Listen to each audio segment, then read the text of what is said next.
আবার একটা রান্না নিয়ে চলে এসেছি বন্ধুরা। আজকে আমি রান্না করব খারকোল পাতা বা ঘ্যাটকোল পাতা, যে নামে চেনে। আমি হাতে সর্ষের তেল মেখে এই পাতা কেটে নিয়েছি, তার সঙ্গে দু একটা ডাঁটাও দিয়ে দিয়েছি, ধুয়ে পরিষ্কার করে নিয়েছি একদম। আর আমি কীভাবে করছি বন্ধুরা আপনারা দেখতে থাকুন আর সঙ্গে থাকুন। আর এখানে নিয়ে নিয়েছি 10খানা শুকনো লঙ্কা, কাঁচা লঙ্কা আছে, আর রসুন আছে একটা বড় গোটা দেখে, আর একটা বড় দেখে পেঁয়াজ নিয়ে নিয়েছি। আমি কিভাবে করছি বন্ধুরা আপনারা দেখতে থাকুন আর সঙ্গে থাকুন। ভিডিওটা দেখার আগে একটা লাইক দিয়ে দেখবেন। গ্যাস ধরিয়ে কড়াই বসিয়ে দিয়েছি, কড়াই গরম হয়ে গেছে।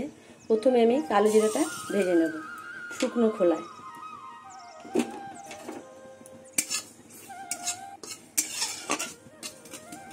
কালো জিরাটা যখনই ফুটফুট করে ফাটবে তখনই বোঝা যাবে কালো জিরাটা ভাজা হয়ে গেছে। দেখুন ফাটছে। কালো জিরে ভাজা হয়ে গেছে, কালো জিরেটা তুলে নেব। এবার আমি রসুনগুলো ভেজে নেব। এখানে কোনো তেল দেবো না, শুকনো খোলাতেই রসুনটা ভাজা হবে। সামান্য একটু নুন দিয়ে দিলাম।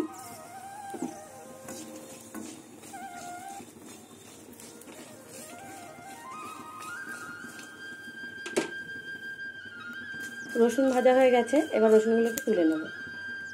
এবার শুকনো লঙ্কাগুলো ভেজে নেব। সব কিছু শুকনো খোলায় ভেজে নেব।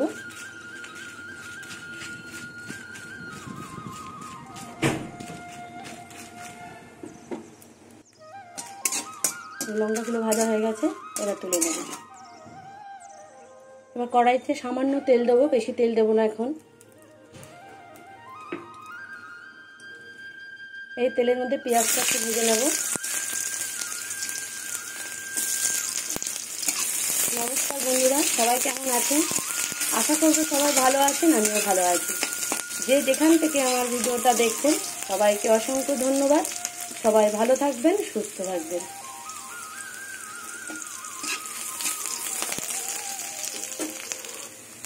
পেঁয়াজটা ভাজা হয়ে গেছে, এবার আমি খারকোল পাতাগুলো দিয়ে দেবো। আর বন্ধুরা হাতে তেল মাখিয়ে নিয়ে কাটবেন, হাত একটুও চুলকাবে না।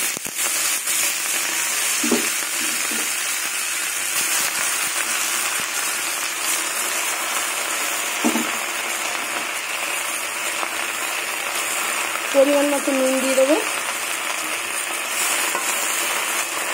আর এই পাতাটা না শিলে বাটলে খুবই ভালো লাগে খেতে, কিন্তু এখন তো শিল উঠেই গেছে, মিক্সিতেই বাটবো আমি। এবার আমি ঢেকে দেবো। গ্যাসের আগুনটা একদম কমিয়ে দিয়েছি।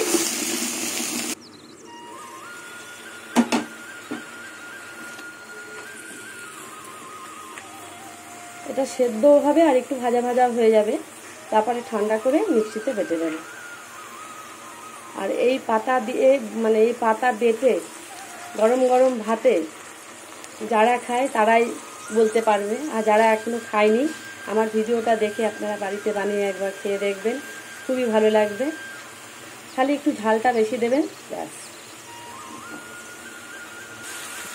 কতগুলো গোটা কাঁচা লঙ্কা দিয়ে দিলাম, 10-12টা হবে।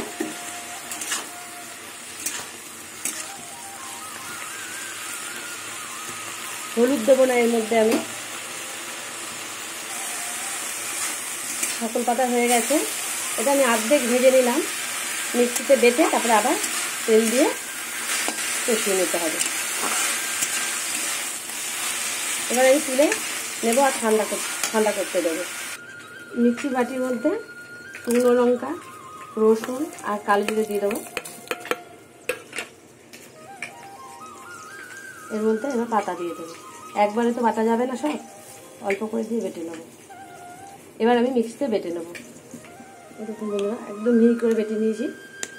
শিলে হলে আরও খেতে ভালো হয়, আর শিলে বাটলে না জলও দিতে হয় না। আমি এখানে একটুখানি জল দিয়ে পেস্ট করে নিলাম। কড়াইতে তেল দিয়ে দেবো, তেলটা একটু বেশি দেবো। তেল কম দিলে খেতে ভালো লাগবে না।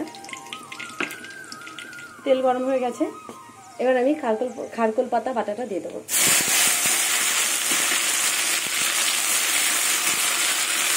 এবার গ্যাস কমিয়ে কমিয়ে আমাকে এটা অনবরত নাড়তে হবে। গন্ধ বেরিয়ে গেছে খুব সুন্দর। আগে মা ঠাকুমারা শিলে বেটে দিত, খেতে বসলে শিলে বেটে বেটে সবাইকে একটু একটু করে খেতে দিত। শিলে বাটাটাই খেতে বেশি টেস্ট, কিন্তু আমরা তো এখন আর শিল বাটি না, খুব কষ্ট হয় আমাদের, ওর জন্য মিক্সিতেই বেটে নিয়েছি। গ্যাসের আগুনটা এখন কমই থাকবে। আর আজকের রেসিপিটা যদি ভালো লাগে লাইক করবেন, শেয়ার করবেন, কমেন্ট করবেন। আর নতুন বন্ধুদের বলবো, তোমরা ভিডিওর কোনো অংশ দেখতে দেখতে যদি ভালো লেগে যায় তাহলে সাবস্ক্রাইব করে পাশে থেকে যেতে পারো। আর পাশের বেল ঘন্টাটা প্রেস করে দেবে, যখনই নতুন ভিডিও ছাড়বো তখনই তোমাদের কাছে পৌঁছে যাবে। এই দেখুন আর কড়াইতে লেগে ধরে। এবার অনবরত আমাকে নাড়াচাড়া করতে হবে যাতে পুড়ে না যায়। আর এই খারকোল পাতা বাটা দিয়ে এক থালা ভাত উঠে যাবে বন্ধুরা, যারা খায় তারাই জানে।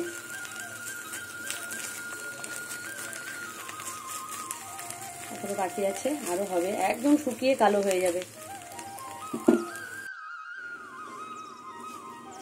হয়ে গেছে, তেল ছেড়ে দিয়েছে, একদম আঠা আঠা হয়ে গেছে।